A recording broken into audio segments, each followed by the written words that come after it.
As obras e os ensinamentos de Stalin continuam vivos na consciência dos povos. João Amazonas, publicado no jornal A Classe Operária, de março de 1978. 25 anos se passaram desde a morte de Joseph Stalin. Durante este quarto de século, os revolucionistas e todos os inimigos do socialismo não se cansaram de atacar a vida e a obra desse insigne revolucionário, fiel discípulo e continuador de Lenin. Sua figura de combatente da nobre causa do comunismo projeta-se, no entanto, cada vez com maior força no cenário da luta de classes, onde ele se revelou um dos maiores homens da história contemporânea. Filho de modesto sapateiro, Stalin distinguiu-se nas fileiras do proletariado como grande marxista-leninista. Sua juventude transcorreu em meio aos combates gloriosos contra as forças obscurantistas da velha Rússia. Conheceu as agruras do exílio e as infâmias das prisões czaristas. Esteve sempre num posto de luta, a serviço do Partido Comunista e da Revolução. Por 3 décadas à frente do PC bolchevique e do Partido Socialista, dirigiu a construção do socialismo na União Soviética, bem como o movimento operário mundial. A avaliação de sua personalidade e de sua atuação está inseparavelmente ligada aos resultados da luta que dirigiu, de significação histórica. Não foi fácil a construção do socialismo num só país sob o cerco capitalista. A Rússia era atrasada quando da vitória da Revolução, nela subsistiam diversos tipos de economia, da patriarcal à socialista. Arruinada e devastada pela conflagração de 1914 a 1918 e depois por 3 anos consecutivos de guerra civil mesclada com invasões estrangeiras, acumulou dificuldades sem conta. Aí a pequena burguesia, a força conservadora mais recalcitrante, representava o contingente maior da população.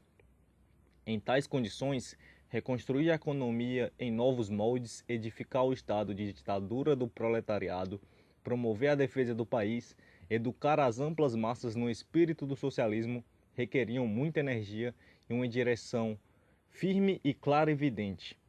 Lenin guiou os primeiros passos da República dos Sovietes, vindo a falecer quando a União Soviética começava a remontar à fase da NEP. Deixou valiosíssimas indicações sobre o caminho a seguir, que exigiam, contudo, para sua concretização, um comando capaz, armado de férrea vontade. Coube a Stalin a tarefa honrosa de pôr em prática o legado de Lenin. Sob sua direção, realizou-se a fase mais árdua da construção socialista, e ele venceu magnificamente. A União Soviética transformou-se radicalmente em todos os sentidos, e alcançou o nível dos países capitalistas mais avançados. Provou ser possível estruturar, sem patrões nem monopólios imperialistas, uma vida de progresso e justiça social. A construção do socialismo, porém, não é algo que se efetue num mar de rosas. É uma batalha da luta de classes que reclama, ao lado do esforço heróico, por superar obstáculos de grande porte. Uma vigilância permanente contra os inimigos de dentro e de fora do país, continuamente empenhados em fazer fracassar a revolução.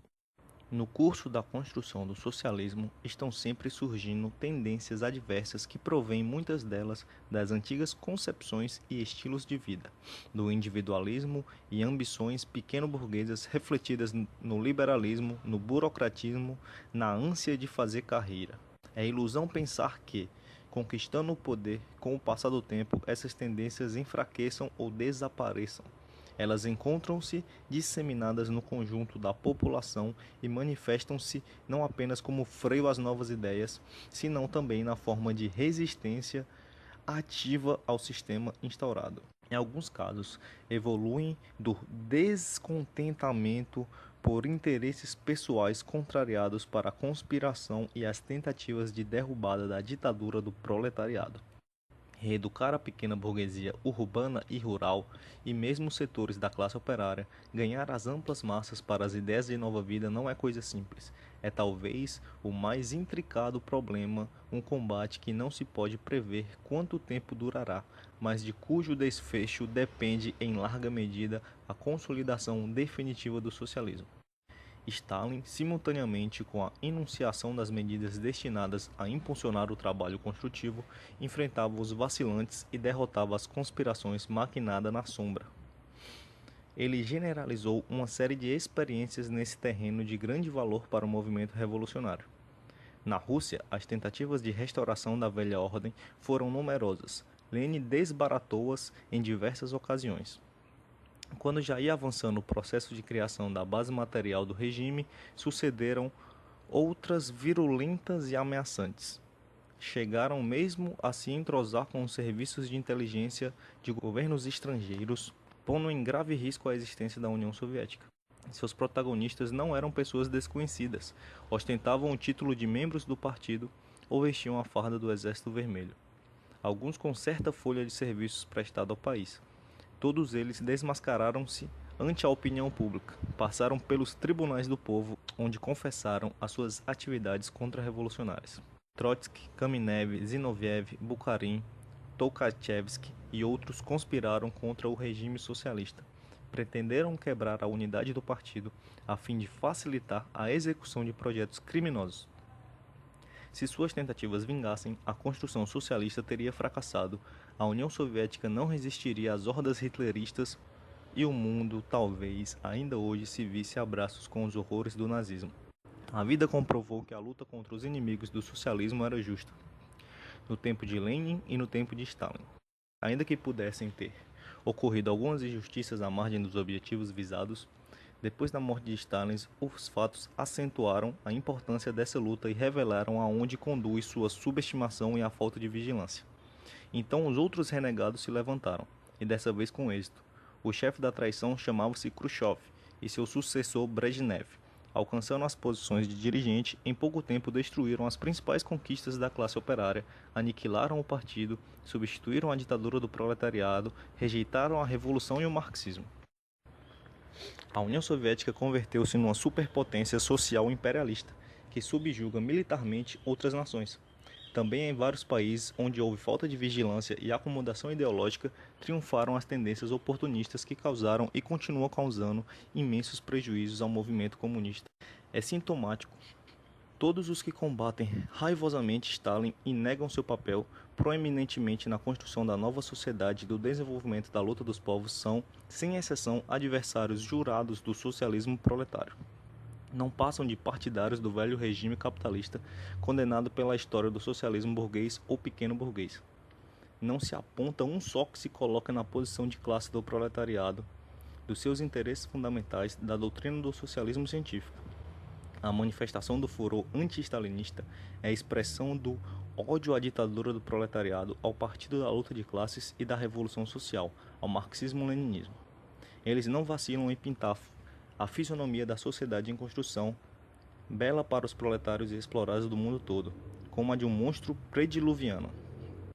Com isto, exprimem sua aversão ao sistema que tem por base a dominação dos antigos escravos do capital. Expressam o inconformismo do pequeno burguês que se considera tolhido e suas aspirações mesquinhas e individualistas. Marxistas-leninistas não julgam tudo o que fazem isento de qualquer parcela de erros, nem creem que já esteja totalmente completada a imagem da nova vida em construção. A feição atual do socialismo ainda não traduz, nem poderia traduzir em tão curto período, todo o maravilhoso esplendor da causa que representa, mas já demonstra em suas linhas fundamentais a grandeza dessa causa. Seus aspectos mais toscos, seus ângulos mais destoantes, chegará o momento em que serão removidos, dando lugar ao aparecimento das formas definitivas e admiráveis da criação proletária. Uma obra tão ciclópica como a construção do comunismo, que durará muitos anos e percorrerá vias não experimentadas e poucos conhecidas, inclui a possibilidade de equívocos na escolha dos métodos. Por isso, os marxistas examinam sempre com espírito crítico seu trabalho e os resultados das diretrizes estabelecidas. Não se deixam levar pela rotina e nem pela autossuficiência. Sabem que, se já são claras as rotas por onde passam, a formação da base material do socialismo, embora perdurem problemas complicados a resolver, não são nítidas. Nesse campo, como os demais, os comunistas portaram-se como pessoas avançadas e revolucionárias, como homens que não desprezam a ciência. Não têm, nem poderiam ter fórmulas acabadas para tudo e todos.